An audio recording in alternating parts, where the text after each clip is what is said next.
Oh man, you are good enough, you are smart enough, and people like you.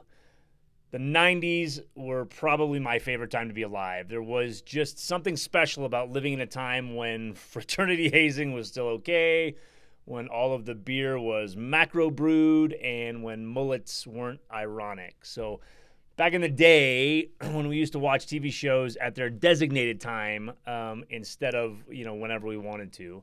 But there was a character on Saturday Night Live called Stuart Smalley. Now, Stuart Smalley was a fictional character. He was played by a comedian and politician, Al Franken. In the show, Smalley had this mock self-help show called Daily Affirmations with Stuart Smalley, in which he would dispense his personal brand of advice. Some of his more poignant quotes included quotes like this: "That's just stinking thinking," or "I'm a human being, I'm not a human doing," and "You're just shooting all over yourself," which I think I've heard my therapist say a few times.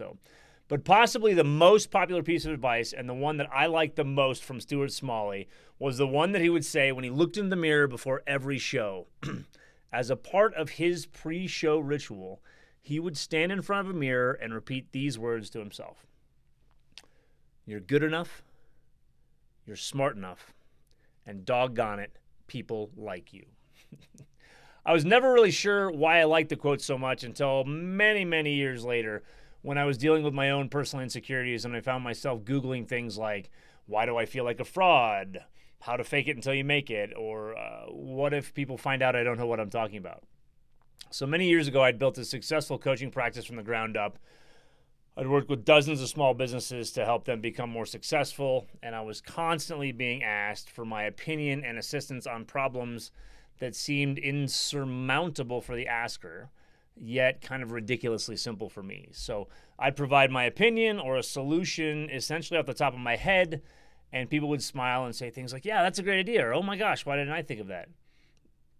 What I thought was funny is they thought I was brilliant. But the truth of the matter was that I thought I was speaking completely out of my ass.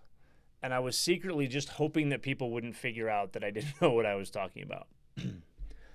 Excuse me. So a few years ago, I shared this with Eddie, my therapist, one day. And he said that I was dealing with a pretty common phenomenon that's called fear of fraudulent exposure. It's also known as imposter syndrome.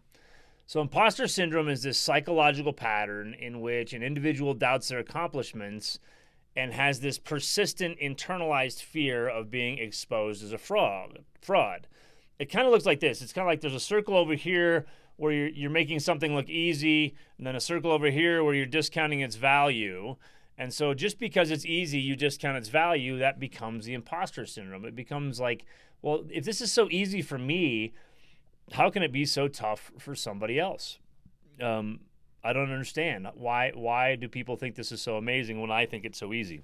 And that leads to this concept of thinking that we're a fraud. We're not doing anything that's quote unquote that hard, but yet other people believe that there's some magic in it. So let me tell you a little bit about the term imposter syndrome. The term imposter syndrome was coined in 1978 by a couple of psychologists, one named Pauline Clance and another named Suzanne Imes. They wrote an article where they had studied about 150 high-performing women. And what they had was, and I'll quote this directly from the study, they had, quote, "an inability to internalize their accomplishments and a persistent fear of being exposed as a fraud. Despite external evidence of their competence, those exhibiting the syndrome remain convinced that they are frauds and do not deserve the success they've achieved. Proof of success is dismissed as luck, timing, or as a result of deceiving others into thinking they're more intelligent and competent than they believe themselves to be." So if you are listening to that, you might be saying, "That's me. I'm saying that's me. In fact, right now, I'm hoping you don't find me out and that I just escape these next few minutes without you knowing that I'm just faking it through all of this, having fooled you once again," right? Well, obviously that's not true. While Pauline and Suzanne's study was based on women, more findings have come out over the years stating that men experience imposter syndrome as well. In fact, Statistics say that 7 out of 10 of the men who are reading this right now have experienced some form of imposter syndrome too. So, but don't worry, we are in pretty good company. So Tina Fey, also Saturday Night Live fame, said, quote, "The beauty of the imposter syndrome is you vacillate between extreme egomania and a complete feeling of, quote, I'm a fraud. Oh my God, they're on to me. I'm a fraud." So you just try to ride the egomania out when it comes and enjoy it, and then slide through the idea of fraud. The actress Jodie Fisher was afraid they would take back her Oscar for The Accused. She told interviewers once that she was, quote, afraid they'd knock on my door and say, sorry, ma'am, that was meant for Meryl Streep. And in fact, even Albert Einstein may have suffered of the syndrome towards the end of his life, with a month before his death confiding to a friend saying, quote, the exaggerated esteem in which my life work is held makes me very ill at ease. I feel compelled to think of myself as an involuntary swindler. So you may experience some of that yourself. So high achievers experiencing imposter syndrome tend to act that out in several ways. The first is this concept called diligence. So people experiencing imposter syndrome will often overcompensate for their feelings of fraud or feelings of being found out by working harder and longer hours. So the idea being that the hard work brings more praise and success. They look like they're trying harder, and then that just perpetuates these imposter feelings and this fear of being discovered as a faker. In this case, the imposter might end up working 2 or 3 times as hard, observedly 2 or 3 times as hard, to over-prepare, to obsess over minute details, etc. And all of that's going to lead to burnout, sleep deprivation, stress, maybe even so far as depression and generalized anxiety. So diligence is the first one. The second is this feeling of being fake. So somebody who feels like an imposter will oftentimes restrict or reserve their own opinions in favor of simply telling people what they believe the other person wants to hear. So they'll just basically say, yeah, whatever you want to hear, that's the right thing.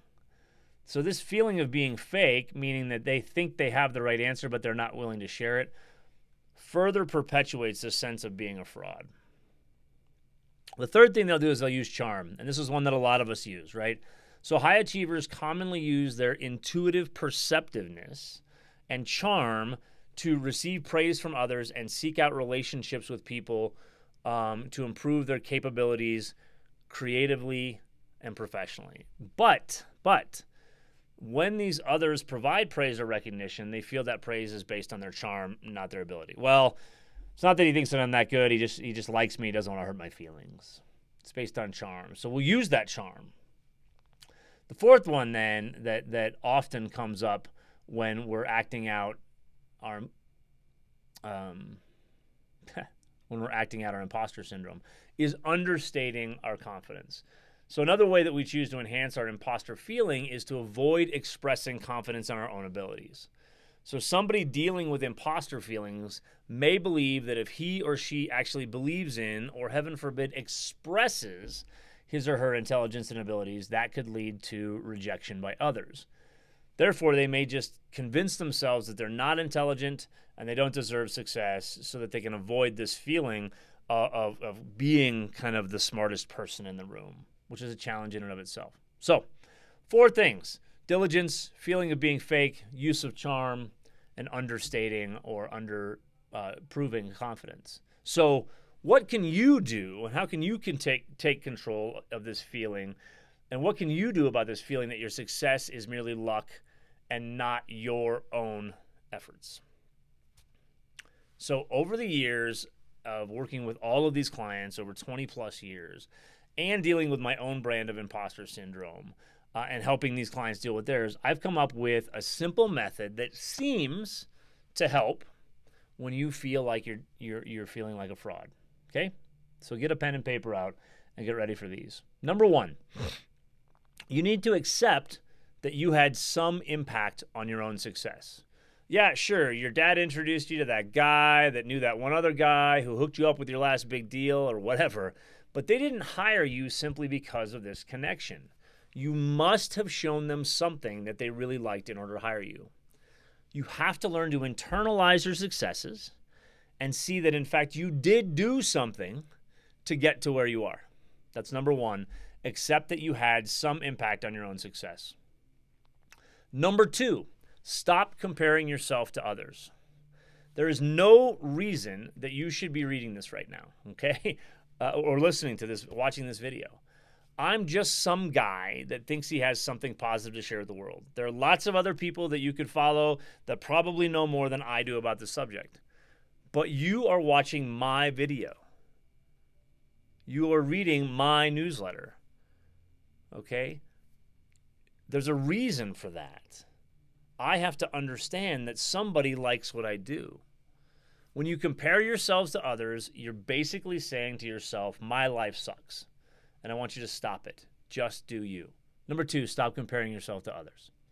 All right, the third, I want you to focus unapologetically on your passions. A few years ago, one of my friends asked me why I didn't start a real business instead of being a coach. And frankly, that kind of hurt my feelings because there are days that I don't feel like this is a real business, and I don't feel like I'm selling a product or something along those lines. And I wonder, well, who am I to coach these people? So I thought really long and hard about this question, and here's the answer that I came up with. I am passionate about helping others succeed faster, live better, and create the life they always imagined. I am apologetically passionate about helping other people succeed. That is my passion. And that's why I do what I do. I don't have to be perfect at it. I don't have to be the greatest at it. I'm passionate about it. So number three is to focus unapologetically on our passions. Number four is to practice total honesty, okay? It can be super easy to slip into the trap of keeping your mouth shut when you don't know something, or exaggerating or embellishing your reality in order to be seen as more successful by others. But this behavior simply reduces the feeling that we're not good enough, because what we feel the need to adapt is what is real and true. And all this adaptation creates this lack of honesty. So instead, practice radical honesty. I also call this honesty. People know when you're trying to pull the wool over their eyes. So just be honest. So that's number four, practice total honesty. And the fifth way to combat imposter syndrome is to embrace your lack of knowledge and solutions as an opportunity to grow. I don't care who you are, you don't know everything about everything. So stop worrying about your lack of knowledge and use your natural skill sets to learn, to solve, and grow.